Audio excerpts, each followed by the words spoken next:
അതുകൊണ്ട് ചിലപ്പോ 2 ദിവസം ഇവിടെ താമസിക്കും. ഇപ്പൊ ഹൈദരാബാദിൽ പോയിരിക്കുക. അവന് ഈ സിറ്റി ശരിക്കും പരിചയമില്ല. അപ്പൊ ഞാൻ ആലോചിച്ചു, അവൻ നമ്മുടെ വീട്ടിൽ തന്നെ താമസിക്കട്ടെ. നിനക്കിഷ്ടമല്ലെങ്കിൽ പറ, ഞാൻ അവന് വേറെ എവിടെയെങ്കിലും റൂം അറേഞ്ച് ചെയ്ത് കൊടുക്കാം. No no, we can manage. കുറച്ച് നാളത്തേക്കല്ലേ, അദ്ദേഹത്തിനോട് ഇങ്ങോട്ട് വരാൻ പറ. So nice. I love you so much. I love you too. അതിരിക്കട്ടെ, അവന് നമ്മുടെ ഗസ്റ്റ് റൂം കൊടുത്താ എന്താ? ഗസ്റ്റ് റൂം കൊടുത്തേക്ക്.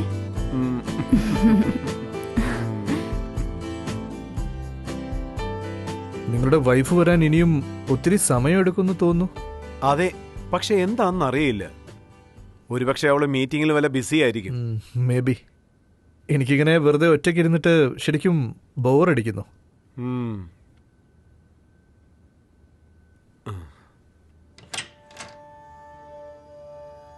വന്നല്ലോ. Hi, welcome. ഹായ്, ഞാൻ അമിത്. താനിയ. അതിരിക്കട്ടെ, ഇദ്ദേഹത്തിന് എന്തെങ്കിലും കഴിക്കാൻ കൊടുത്തോ? ഇല്ല. ആക്ച്വലി ഇന്ന് ഓഫീസിൽ കുറേ നേരം മീറ്റിംഗ് ഉണ്ടായിരുന്നു, അതുകൊണ്ടാണ് ഇത്രയും ലേറ്റ് ആയത്. Please don't mind. Very sorry. Please ദയവേത് നിങ്ങൾ ദിവസം ഇങ്ങനെ ലേറ്റായി വരാതെ നോക്കണം.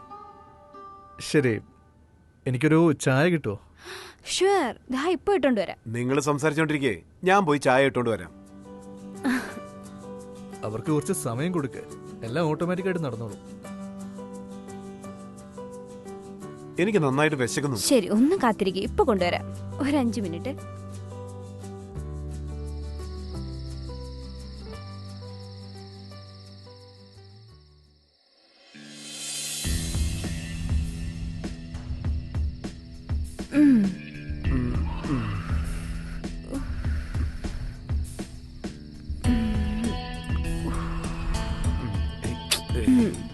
ഇതുവരെ അവൻ ഉറങ്ങി കാണില്ല. ഇവിടെ എന്തെങ്കിലും ശബ്ദം കേട്ടാ അവൻ തെറ്റിദ്ധരിക്കും. സോ ഇതെല്ലായിടത്തും നടക്കുന്നതല്ലേ, നിങ്ങൾ എന്തിനാ ഇങ്ങനെ ഹൈപ്പർ ആവുന്നത്? Please, I am feeling uneasy. Try to understand. മറ്റൊരു ദിവസം ചെയ്യാവുന്നേ. എന്താ ഇത്? ഇന്ന് എനിക്ക് നല്ല മൂഡായിരുന്നു. പ്ലീസ്. ഏയ്, നാളെ എനിക്ക് കുറെ ജോലിയുണ്ട്. രാവിലെ നേരത്തെ എഴുന്നേൽക്കണം. പ്ലീസ്, എന്നെ ഒന്ന് ഉറങ്ങാൻ വിട്. ശല്യപ്പെടുത്താതെ.